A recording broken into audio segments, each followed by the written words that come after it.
வணக்கம் மக்களே! இன்றைக்கி சூப்பரான பருப்பு இல்லாமல் டிஃபன் சாம்பார் எப்படி பண்ணலான்னு பார்க்கலாமா?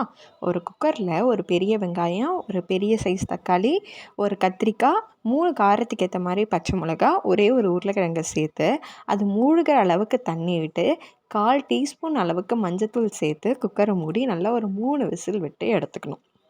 அதுக்குள்ளே ஒரு தாளிகம் ரெடி பண்ணிடலாம்.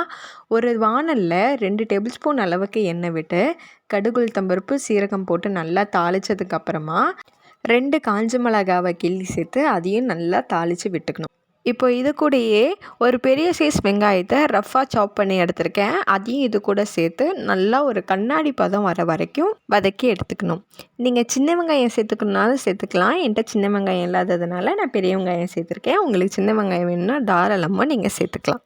இப்போ பாருங்கள், இந்த அளவுக்கு வதங்கினா போதும். இப்போ இதை ஓரமாக வச்சுக்கலாம்.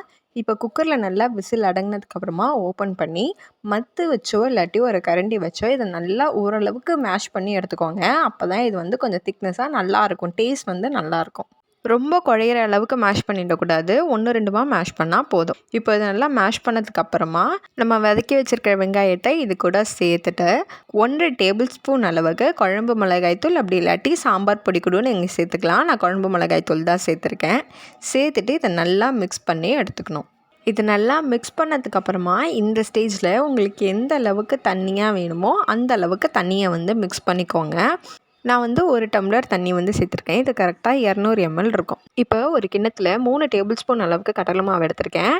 அதில் கொஞ்சம் தண்ணி விட்டு நல்லா மிக்ஸ் பண்ணிவிட்டு இந்த குழம்புல ஊற்றி நல்லா மிக்ஸ் பண்ணி எடுத்துக்கணும். இப்போது இதை கட்டி இல்லாமல் நல்லா மிக்ஸ் பண்ணதுக்கப்புறமா குக்கர் மூடி நல்லா ஒரு விசில் விட்டு இறக்கிட்டு நல்லா தாராளமாக கருவேப்பிலை கொத்தமல்லியை சேர்த்து இறக்குனா சூப்பரான இட்லி சாம்பார் ரெடி. மறக்காமல் எப்படி இருக்குன்னு செஞ்சு பார்த்து நம்ம கமெண்ட் செக்ஷனில் கமெண்ட் பண்ணுங்கள். அப்படியே நம்ம சேனலை உங்கள் ஃப்ரெண்ட்ஸ் அண்ட் ஃபேமிலிக்கும் ஷேர் பண்ணி சப்ஸ்கிரைப் பண்ணி சப்போர்ட் பண்ணுங்கள். அப்படியே பக்கத்தில் இருக்க பெல் ஐக்கானையும் தட்டிட்டு போங்க. பாய்.